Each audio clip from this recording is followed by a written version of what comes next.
Hello and welcome to this Fibro section. And we have today the trusted notepad. Now, I have been requested, sorry if my hair looks a mess, I've been asleep on the sofa. I have been requested to make another video about depression with a chronic illness.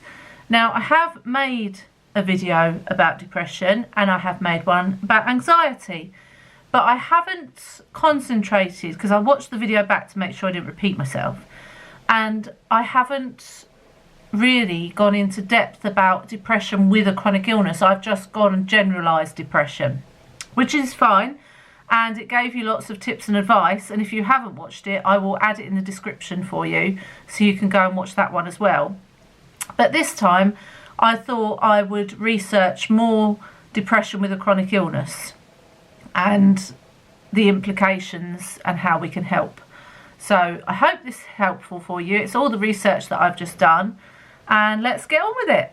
So depression is a common complication of chronic illness, but it does not have to be a normal part of having a chronic illness.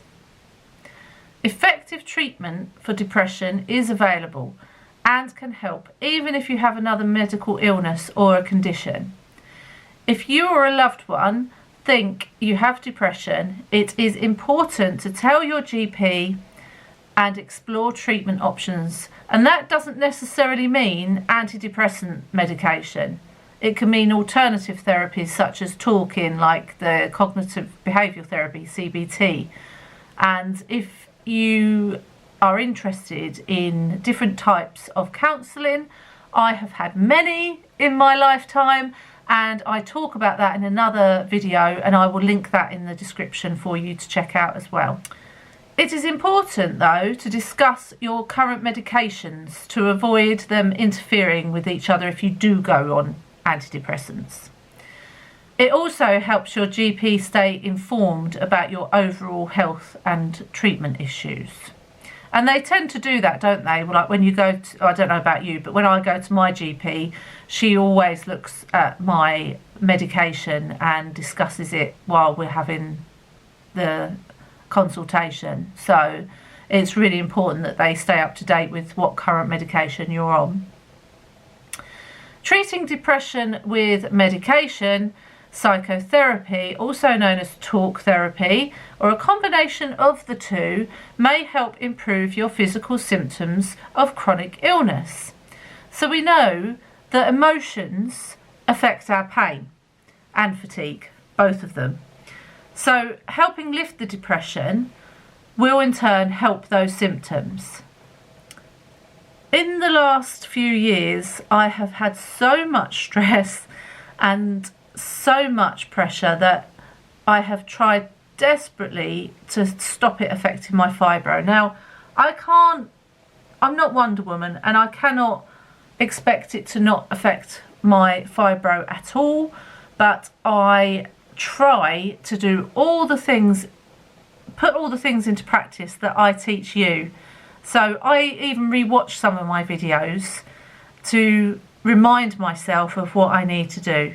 So for example, meditation. Meditation is a massive one to help, and we'll probably go into that in a minute. Depression affects each individual differently. There is no one-size-fits-all treatment. It may take some trial and error to find the treatment that works best for you. An estimated 1/3 of people diagnosed with a serious life-changing chronic illness or disease will experience symptoms of depression. After the initial diagnosis, feelings of sadness are normal. It's perfectly normal. But if it persists or it gets worse, you need to ask for help. Now, if you're worried about speaking to your GP, or if you feel embarrassed or even you feel ashamed, please don't. Please don't. It's completely normal. And just try to find that person that you can talk to, whether it be a friend, a relative, a neighbour, or your GP, or another medical professional. Someone, that was my arm on the table by the way, someone that you feel comfortable talking to, because it's so important to voice these emotions. Right, let me give you a very big piece of advice. When I went to counselling one of the many times, it was after I'd got diagnosed with fibromyalgia and ME, and I was a closed book. For so many years, so many of my years, I was completely closed. And when I took the girls, you'll find all this out in my counselling video, but initially I took the girls to have therapy because they were struggling to come to terms with my diagnosis, which is fair enough, because they had a healthy, fit mum, and all of a sudden she's in a wheelchair, she's in agony all the time, she can't do anything, what's going on, she's had to leave work. So I took them to counselling, but the council company said, no, we want to see you as well. And I said, oh, I wasn't expecting that at all. And I was like, oh, okay. And I was actually seen by the head of the counselling company. And I said to her, my concern is I have spent so many years building up this brick wall. I don't want it knocked down, because if you knock that brick wall down, I will crumble and I won't get up. And she said, don't worry, we're not going to knock the brick wall down, but we do need gaps. And so when I was having this throughout the counselling sessions, I realised that that brick wall that I'd built up over the years was partly the reason that I was there with fibromyalgia and ME, because I had stopped myself from feeling certain ways. So if I struggle with this, but I am better. If I'm watching a sad film or something on the telly and I start to cry, or I feel like my eyes getting weepy, I usually stop myself and like, don't be so ridiculous, it's just a programme or it's just a film, don't be so silly, Nicola. And that's my inner voice talking to myself, and I feel embarrassed and I can't do it in front of Mark or anyone else. I'd feel really embarrassed, and I still struggle with that, but I am getting better at it. Like on my own now, I will cry at a film or something on the television, and sometimes I've done it before when Mark's been in the room with a programme we've been watching, and I literally grab my water and start drinking my water, because I don't know, it's nothing to be embarrassed about, it's nothing to be ashamed of, it's an emotion, but I have always struggled with them. And the more you keep all this emotion trapped inside of you, the more your body's going to hold on to that and cause that pain. It's got to come out somewhere. And it came out in pain and fatigue, and nobody wants that. So it's really important to address all these feelings. For example, something that Mark's been struggling with lately that I'm not going to go into details with because that's his business. And I said to him, you need to talk to somebody. You need to open up about this. And he said, no, I just need to man up and get on with it. I mean, that's just a typical man's, I shouldn't generalise. It's a typical Mark's point of view. I need to man up and get on with it. No, you don't. You need to address your feelings. Otherwise they're going to come out in some sort of form of illness because your body can't process it. So you must deal with all your emotions, okay? Promise me that. Because take it from someone that knows. People who have chronic illness must adjust to both the illness and its treatment.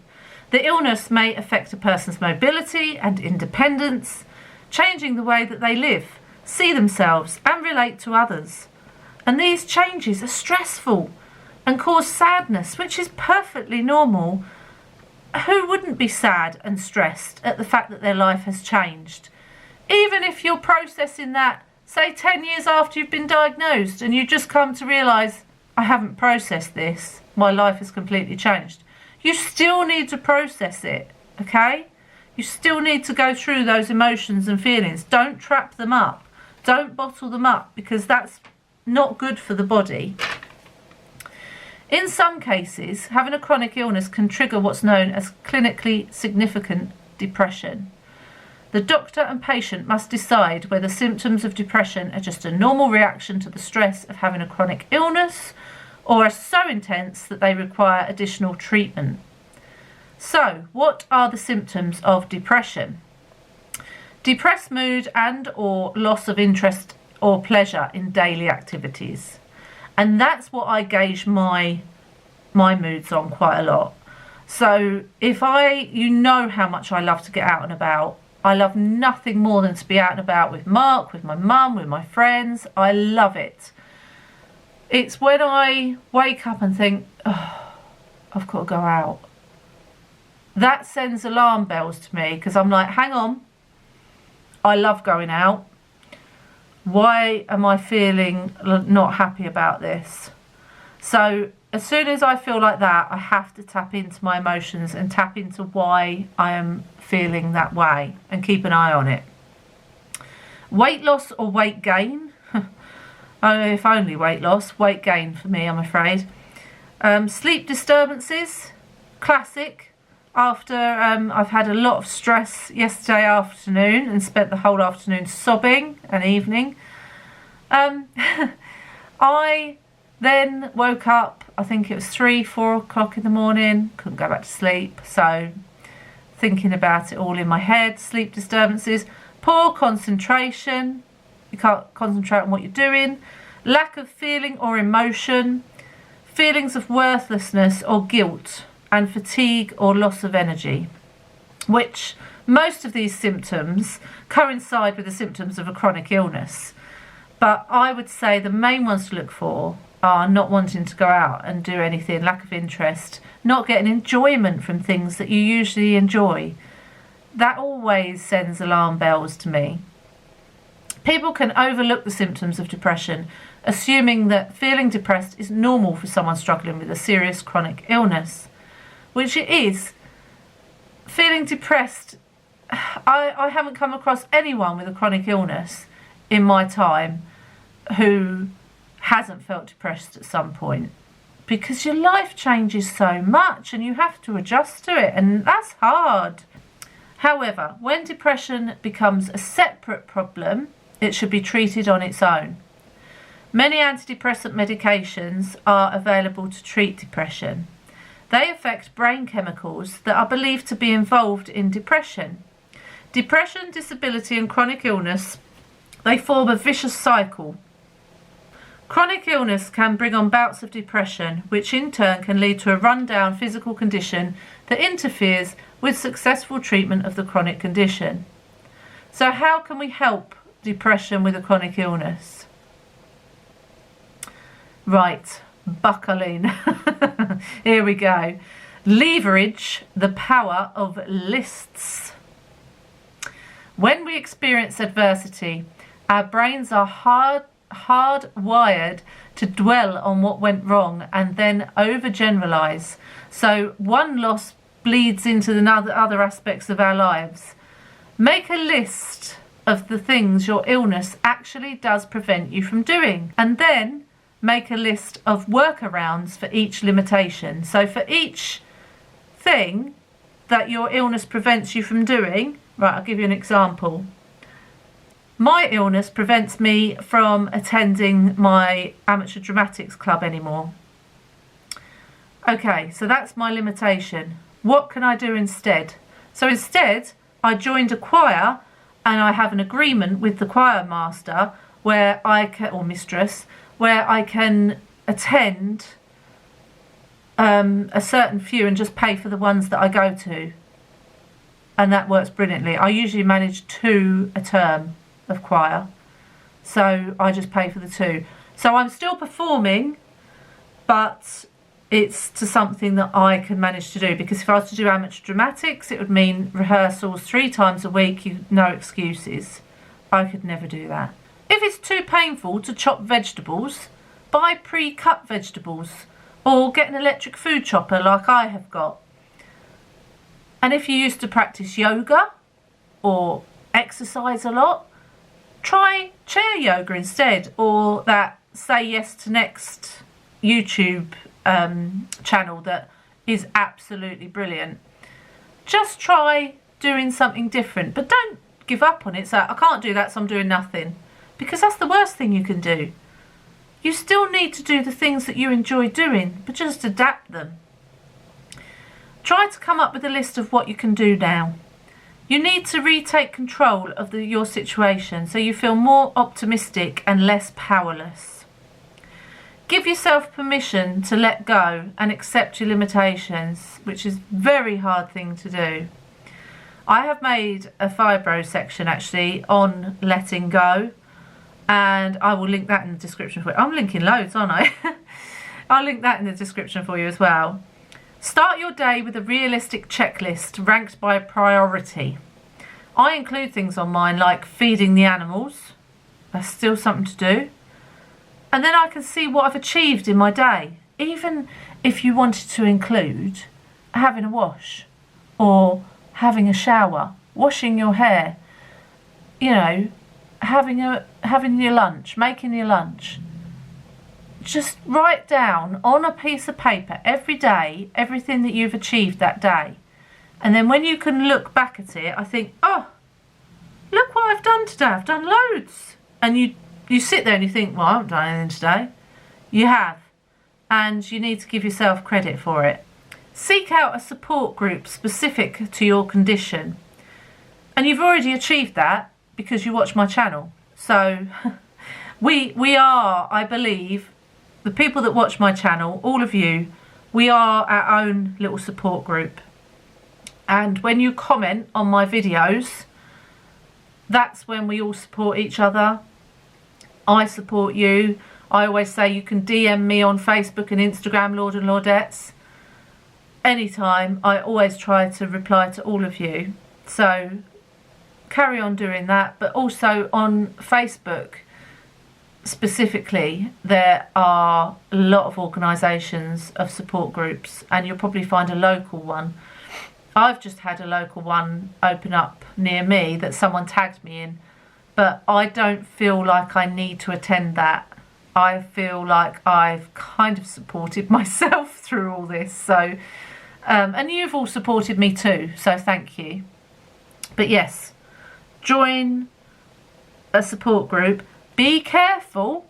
Like I've said before, the support groups can be very negative, and I have had to leave some before, because the Fibro ones are just literally of people moaning about how much pain they're in and how much they're suffering. And I'm not saying they're not, but I have my own pain and suffering, and I don't really need to hear about everybody else's. So for me, that's not a support group, that's just people moaning. If someone was to say, how could I help this, or what advice do you have on this, that's different. That's a support group, not just saying how much you're hurting, because we're all hurting. That's why we're there. You might be able to ask your GP surgery as well. They might know of a support group that you can actually attend, and like they do coffee mornings and things like that. This gives you an opportunity to share ways which might help and ask questions like you do with me. So like this one today, this Fibro section that I'm making for you, is because it's been requested. So anytime someone says to me, oh, can you make a Fibro section about this, or could you find out a bit more about that, of course I'd only be too happy to help, because that's what I want this channel to be. Although it's an entertainment channel where you watch my weeks and what I get up to, it's also, I want to help you as I've helped myself. I want to share what I know. Practice the 3 good things daily mantra. When pain is bad, remind yourself that this is one moment and that you will get through it. The more you practice positive affirmations, the better off you will be. My classic is to constantly say, I'm so tired, in my head or out loud. I'm constantly saying it. I mean, I lost track of how many times I've said it in a day. But I try to stop myself and say instead, I have enough energy for what I need to do today. So can you see the difference? I try to stop myself in the tracks. I go to say, oh, I'm so... And then I stop and go, I have enough energy to do what I need to do today. It's just turning that around. And if you want to make a list of all the things that you're saying to yourself, oh, I'm so tired, I'm sick of pain, make a list of everything that you're saying to yourself, because your body hears what you're thinking. It's all connected. And then if you turn around what you've just said, that will change the way your body's thinking and processing that thought. It's always listening. So if you're constantly saying negative things to it, it's going to feel negative. But if you're saying positive things, then it will feel positive. Trust me. As soon as you wake up and before falling asleep at night, come up with 3 good things that happened to you during the day. So even if it's watching a good film, or you walked around your garden, you saw some birds eating their food, you saw a rainbow, the sun was shining, any little good thing. Think of 3 things at least. You can think of more if you want. And you don't have to write them down, but just keep them in your mind. And then you can think, oh, that's what's happened that's good today. Meditate your way to less pain and better sleep. Fitting in a meditation each day may sound daunting, but it could be worth your investment. Meditation has been shown to decrease the inflammatory markers in your body, boost your immune system and reduce pain. And I did make a series, I will link it in the description. I made a meditation series of my own. So you have my meditation series. There are many others out there. It can take a couple of minutes a day. It can take 10 minutes a day. It can take 20 minutes a day. Whatever you feel like you need to do.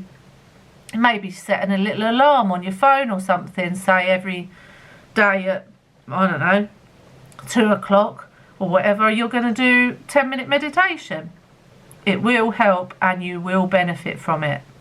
And I'm not talking about the meditation where you sit there with your legs crossed going I'm not talking about that. I'm talking about literally tuning into your body, tuning into your mind and closing your eyes and relaxing.